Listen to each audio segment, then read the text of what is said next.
I think Virginia was very simple. We didn't stop their best player. We thought we had to stop him running and force him to throw the ball. And other than the 65-yard run, which is a little facetious, I thought we did a good job throughout the night, but he goes 65 yards to start the second half. And we go up 17-10 with 2 minutes and 6 seconds left to go in the first half. And then you've got to have a stop and take the lead into halftime with them getting the ball to start the second half. And they drive right down the field and score with very little time left, which is where we've got to grow up. We've got to do better. I mean, we've got to learn to answer the other side of the ball. And then we say the next 5 minutes to start the second half is the second most important part of the game, and they take it 65 yards on a run and score on the first drive. So it puts us where we were up 7 with 2 minutes and 6 seconds left to go in the half. We're down 7 right after the half. And the other thing is we didn't make 3 critical fourth downs that we've been making. And all 3 of those put us in positions where we could have won the game. And we had some drops and we had some overthrows. So it kept us from winning against a really good football team. So I'm encouraged that we keep getting better. I'm encouraged that they fight every week and we haven't had a down game. They've been very competitive and they've tried really hard. They fight back when they get down because they've been down a lot throughout the year. All those things are real positive. We've still got to make the plays to win the game at the end. And that's hopefully what we can do here the next 3 weeks. We've got a new season. We've got 3 weeks to try to finish this same thing strong, and that starts on Thursday night with Pitt. Pitt is a typical Pat Narduzzi team. They're going to crowd the line of scrimmage and stop the run, which they're doing as well as anybody in the country. They're going to try to get you in second long, third and long, and rush the passer, which they're doing with sacks as good as anybody in the country. And then they're going to make you beat them one-on-one some outside in the passing game, and that's just who they are. He did that at Michigan State with Mark D'Antonio. They're really good on defense, and it doesn't change. And at Michigan State's been the same way. They've been one of the better defensive teams and schemes from Michigan State to Pitt in the country. Offensively, they're going to be balanced, but they're going to throw the ball a lot. And obviously, people have picked on our corners. We've got to play better at corner, and we've got to play better on the fade and the back shoulder ball. And that's really, really important to us. So we're going to have to run the ball on the road to win. That's very, very difficult against them. We're going to have to stay balanced and hit some throws because they're really, really good up front. And then we've got to be able to stop the run and force them to throw some fade balls and us make plays for a change because we haven't done that. And then you've got to win the kicking game, which we've been okay in. We haven't been great at any time in our kicking game. Questions? What are the challenges to your routine when you play on a Thursday night? The biggest challenge is to figure out what day it is. Just like today, we're sitting here. This is a Wednesday, and it's on a Monday. Sally gets really mad at me when I'm totally zeroed in. This is Wednesday. And when she says, what are you doing today? And I said, well, it's Wednesday. She said, it's not Wednesday. It's Monday. So the biggest thing is we had Tuesday's practice yesterday, which was on a Sunday where they didn't have class, so it was unique and different. Then we have Wednesday's practice today. We'll have Thursday's practice on Tuesday. And then even in your staff meeting today, trying to figure out which day you leave Wednesday, which is Friday normally. So coaches are in such routine that you block out your schedule so much that you really just have to completely change it this week. And then you think about the kids get back at 4 o'clock in the morning and we need them in class on Friday. So that's a challenge for them. And one of the good things is we practice in the mornings. So class is in the afternoon. So we'll need to get them to get a little bit of sleep and then get up and do their classes. Then they'll have Saturday off. And then we start next week for senior day. And the only difference in this open date before Virginia Tech and Pitt is Sunday you start over with your regular routine. If you've got Saturday game, they come off of a day off Friday and a day off Saturday to you're practicing Tuesday. So it's a real short week. That's why you had to do a lot of Pitt stuff last week. Mack, this seems like a good matchup for Sam, the way he throws the deep ball versus how they do have those one-on-one opportunities defensively. What is the challenge for the passing game this week? The challenge is protection. They really rush the passer well, and they do it by scheme a lot, but they've also got Patrick Jones is 6'5", 260, and he's a great pass rusher. So that's the thing. We can't end up second long, third long. You know, we start the Virginia game with a sack. I've never seen that before. And I told Phil and the guys, come on now. We work a full week to get that first play of the game so we can get started and have a sack. We can't do that. So we've got to stay on schedule. We've got to run the ball some, even though they don't make it easy. Backs are going to have to make some 4-yard runs where we're not going to block everybody. And it's going to be really cold. We're lucky that it's going to be 30 degrees here tomorrow and 16-mile-an-hour winds, so we'll probably practice outside and let them get ready to go to Pitt. So we'll say, welcome to Pittsburgh. Here we are. But it's I think that's the biggest thing is we've got to stay balanced enough to be able to protect. We've got to stay on the head of the chains, and then we've got to hit some deep balls. Mack, you guys obviously have to win 2 more games to get bowl eligibility. How much have y'all talked about that over the past week, and as a coaching staff and to the players, how much emphasis do you put on that, or is this just something that the guys know and it just kind of gets uncomfortable? Because this Sunday was a Tuesday, we didn't talk about anything except Pitt. Normally what we've done is we go over, here's the league standings, here's the bowl situations and all of that. But we've got to get another win before we can start talking about having one more to go for a bowl. So we really haven't talked about it very much. They're fully aware that we need to win some more games to get to a bowl game. Mack, UNC's had good success against Pitt. Does any of that carry over when there's been a coaching change, or do you look back at anything before? I don't think so. One of the things that really intrigues me is why people have streaks against other people. Schools, not people. Universities have streaks against other universities. I never figured it out. We had trouble beating Kansas State at Texas when I was there. Now they beat them all the time. So I don't know. That one always gets me. But I would think, like we talked about the streak at Georgia Tech being very difficult for us. I'm sure Pat's brought up the streak this week. And what you do if you're them is you get tired of it and you try to change it. And if you're us, you try to keep it going. How does Sam stack up against some of the other freshman quarterbacks you guys have? Sam's very much like Colt McCoy because of his accuracy. If we give Sam time, he's really an accurate thrower, and he's that way in practice. I used to sit and watch Colt throw for hours, and the ball never hit the ground. And that's what we've got to do. We've got to be more consistent catchers at wide receiver because Sam's going to put it there, and they've just got to catch it. And also because of the injury to Jace and the inexperience of Vincent Amendola, we haven't run Sam very much. And in this offense, you really need to run your quarterback. It's so important that on 3rd and 4th down, he 3rd and 3, 3rd and 4, if it's not there, he can run for 3 or 4. And we've been more hesitant to do that with him just because of our lack of depth. So that's hurt us some too, I think. But in his future, I think we'll see him be a much better runner and continue to improve his accuracy. When you took the job, how much of a priority was it to, I guess when you first were made aware of it, how much of a priority was it to try to sign him to see if he would come there? No, it was our number one priority. We weren't sure what we had on campus. We knew we had 2 young ones, but we also really liked what we saw in him when we got here. And the coaches that were here talked about him, and we couldn't afford to lose a great quarterback out of Charlotte.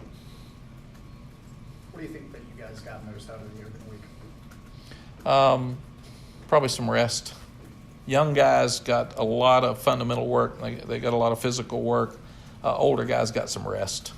You know, Javante, for instance, we could really rest him completely and get him fresh.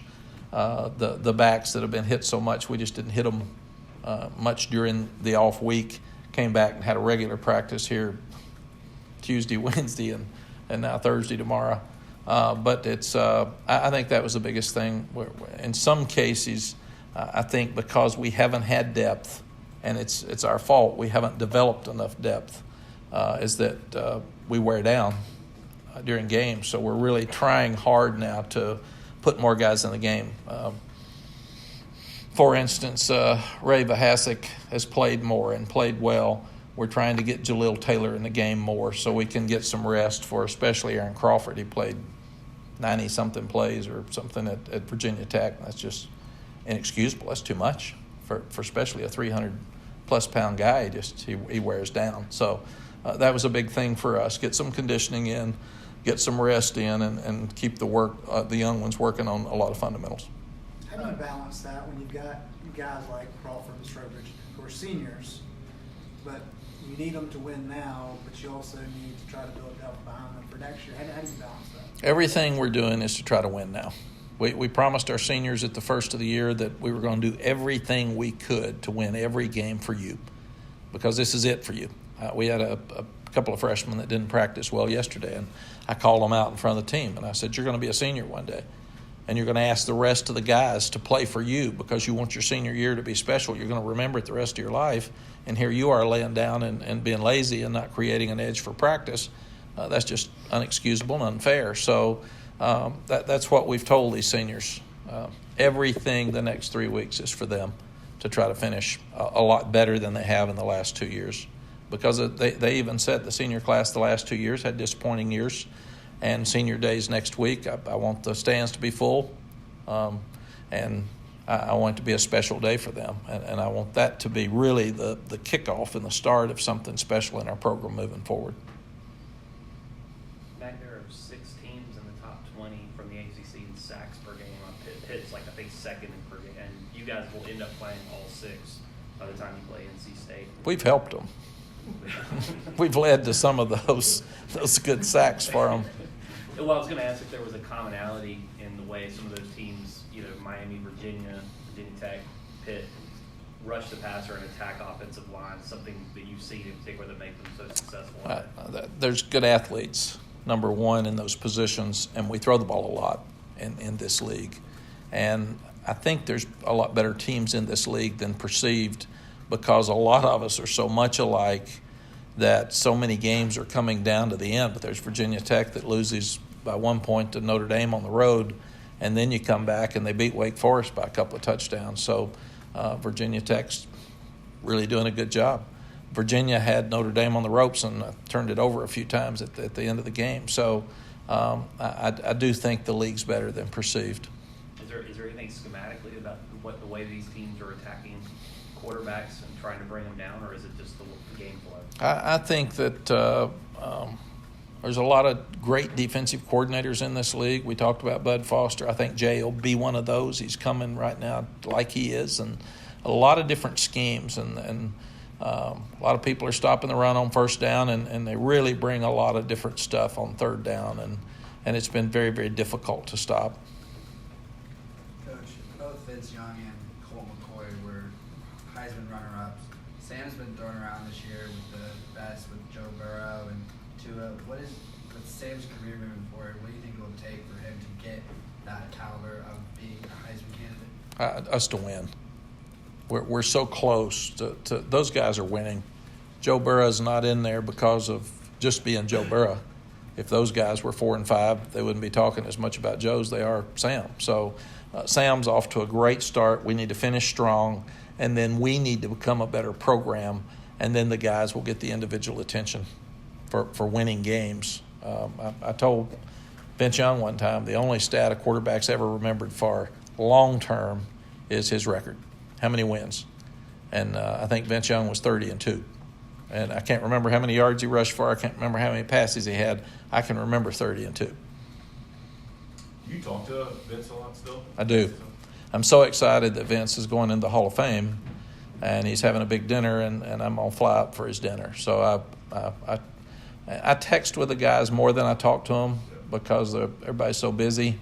But anytime anything comes up, and with his 150 years of college football, he's on all the time. So if I ever turn on a TV and I see him, I take a picture of it right quick and say, thank you. But he's a special guy in my life and Sally's life. And I'm so proud. He went in the Rose Bowl Hall of Fame last year, and he's going into the National Football Hall of Fame this year. And as much as we need to be recruiting, I will be there because I'm not going to miss that. Garrett Walston was third in the depth chart last year with the tight ends. He's a starter now. I know Cross had some injury issues, but what has he done to kind of take ownership of that spot and keep it Garrett has gotten much stronger. He wasn't a very good blocker last year, so it was hard to put him in a lot. And now he's worked so hard in the weight room. He's gotten his strength, and he runs really well, and he's tall. He's got length, and he's got really good reach and ball-catching skills. So he's fast enough to get open. He's got the big body to shield himself from linebackers and safeties, and he's tough, and he can catch. But I think the biggest difference is his ability and willingness to block.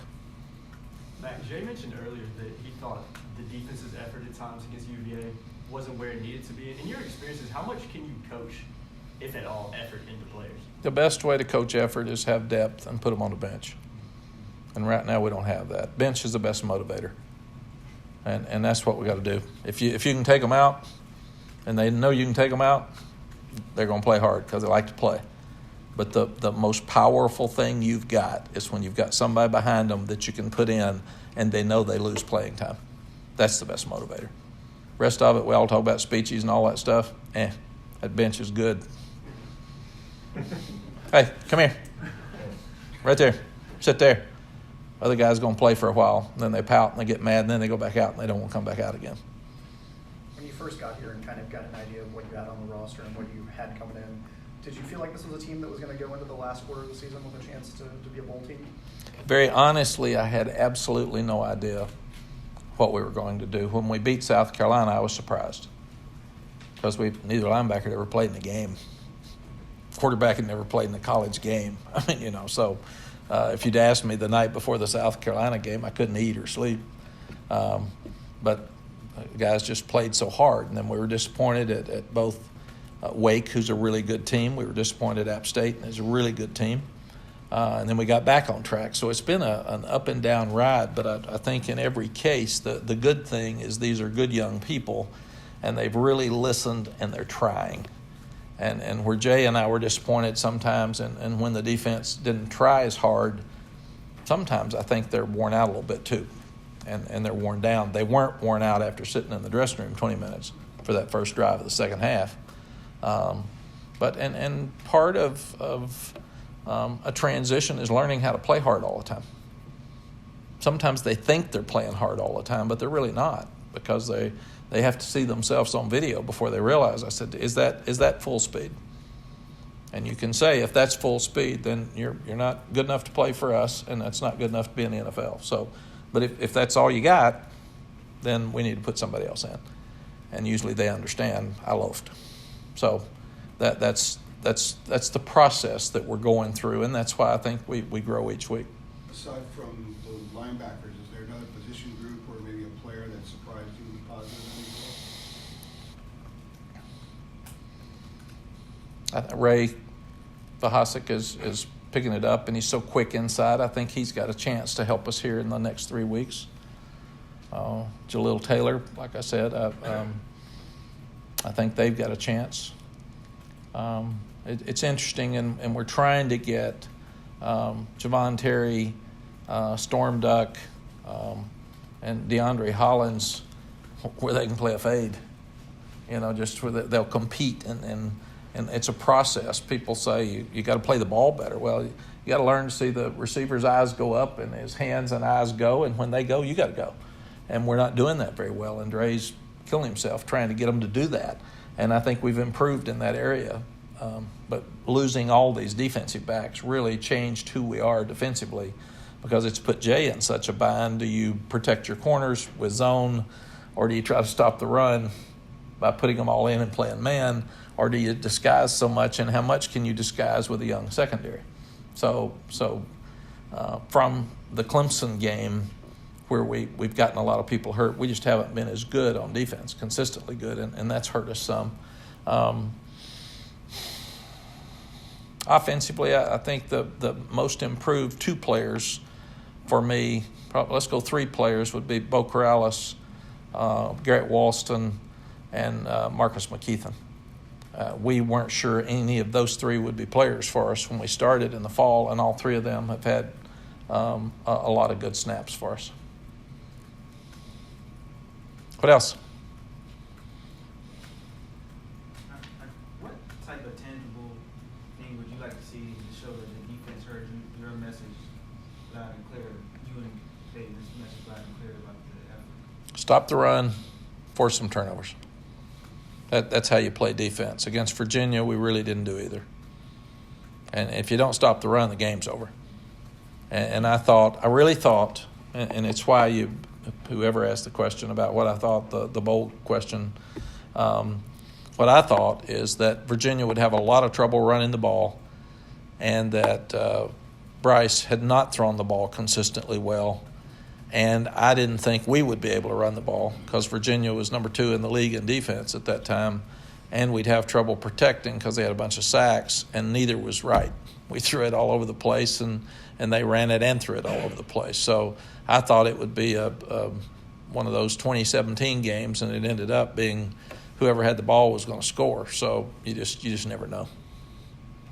Mack, in the Georgia Tech Pittsburgh game last week, there was a couple of questionable calls that Pat had issues with after the game. I know you've talked about officiating this year.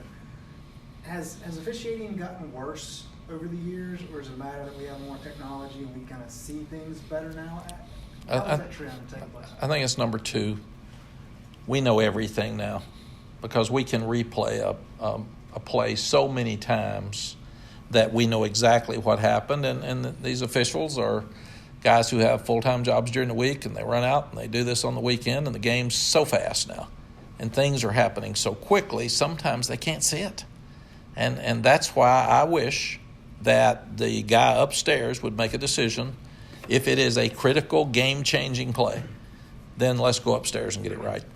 And let's just stop the game. People would say, well, we're stopping the game too much now. We want the game to be right. And like I said the other day, the coaches are held accountable. The players are held accountable. To me, it helps the officials if we have that call upstairs. If it's an absolute pass interference call and the guy on the field misses it, call down and say, I got video here, it's pass interference, throw the flag. And that's what I wish we would do. I think that's the only way to get it right. If not, every Sunday, because of human error, we're going to have plays that make a difference in the game that are missed calls. And when your team's like we are, because we're not better than anybody, we're just like everybody, a call or two will make the difference in whether we win or lose a game. And we've seen that.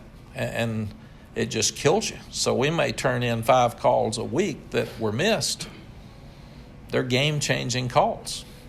And they say, yep, sorry, we missed it.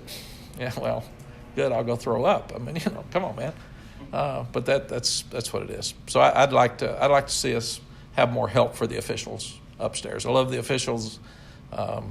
You got to give them credit. They don't get paid a whole lot, and they work themselves to death, and they fly all over the country, and they work really hard, and they've got impossible jobs. I mean, there's sometimes, as long as I've coached, I see the play, and I don't know what happened. And I can look up to the Jumbotron and say, hey, man, they will not look. I promise you that is that. Right there, he just dropped it. Man, he dropped it, look.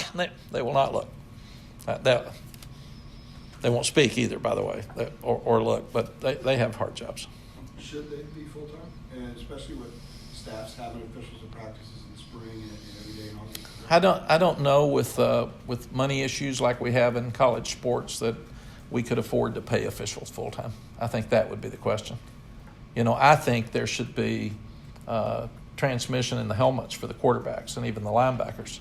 There is in the NFL, but we don't have it in college football. And that the NFL coaches and players are further advanced than we are. So why couldn't Phil Longo talk to Sam during the game to help him? And the reason is it costs too much money for all 130 schools to buy it. So we voted it down. To me, let the ones that can afford it buy it. And it helps our game. Same with linebackers. With tempos going so fast, you'd love to have your defensive coordinator talking to your linebacker to get them lined up right. And I think that would really help as well.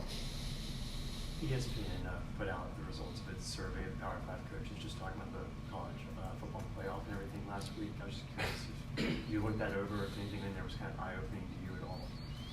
But I really didn't. I had to do that for 5 years. And in fact, they would ask me my projection for the playoff next year the night after the national championship game. And I said, man, I hadn't even gotten to sleep yet. Give me a break. I don't even know who the quarterbacks are. I don't know how it'll come out, but their questions now after my 5 years in your seat are, who's number one? Do you give Ohio State the number one spot because they beat Rutgers to death? Or do you give LSU a jump because they beat Alabama? And then the second thing is Clemson's in there for sure. They look good. So then what do you do for number 4? Does that become a one-loss team? And that's when it gets crazy. Because is the one-loss team Alabama? Is the one-loss team Georgia? Is the one-loss team Oklahoma? They had a close win. So that's where it gets crazy, and it would drive me nuts every week in the studio when we started talking about those one-loss teams. And, well, they played this. Well, was Oregon good when they beat them? Well, they're not any good now, but they were really good when they beat them. They were ranked 4th, and so that just gets crazy. And I think that's where it's very difficult for the committee. I do agree, and we do it, I think, for wind addressing, but I don't think we should have ratings until now, until the first poll comes out, because preseason polls mean absolutely nothing because none of us have any clue about who's going to be any good. We think we do, but we don't. And then we cuss that poor coach and those kids. They were number one. No, you voted them number one. They didn't vote them number one. They didn't think they were any good. I've been in some of those teams where they said they voted us number one. Oh, my gosh, they hadn't been at practice. What else? Going back to the missed calls thing, what is the most angry you've ever been with an official? Oh, boy.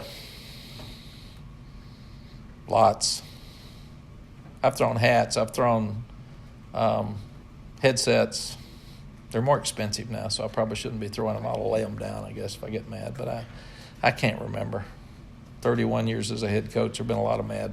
I've been mad at officials every game I've ever coached, I think, at one point or another. So yes. Coach, how much, Clemson was ranked number 5, and they probably think they should be in that top 4. How much do you think that ranking went into their, motivation to beat NC State so badly? How much do coaches preach that to their players? Yeah. I was worried when we started the playoff and the committee that it would push coaches to beat somebody as badly as they could. And I think it does. Right now, everybody's trying to impress the committee, and the difference in the 1 spot and the 2 spot's huge because of where you play. It's huge. It's not big. It's huge. So you get that, quote, home field advantage if you're 1. And the other thing that you look at, we've seen Clemson. I called Clemson losing to Syracuse, and I know they were in the playoff that year. I saw them lose to Pittsburgh, and might have won the national championship that year. So Clemson normally doesn't play as well early as they do late, and I think you all, media, whoever that is, has been very, very unfair to them, and I think it was because of our game. I think people thought we were bad enough. When that game was close, Clemson must not be any good, and that's very unfair to them because they've played some close games early. But to me, Clemson's right in the middle of that LSU-Ohio State conversation. I don't see how they possibly couldn't be as many games as they've won and as good as they are on both sides of the ball. They've had a lot of young guys. But if you look at Dabo's teams, they get better as the year progresses every year. So everybody better look out because I think they're not peaking, but they're headed and they got a strong trend up. And as a coach, you don't even have to say it. They read.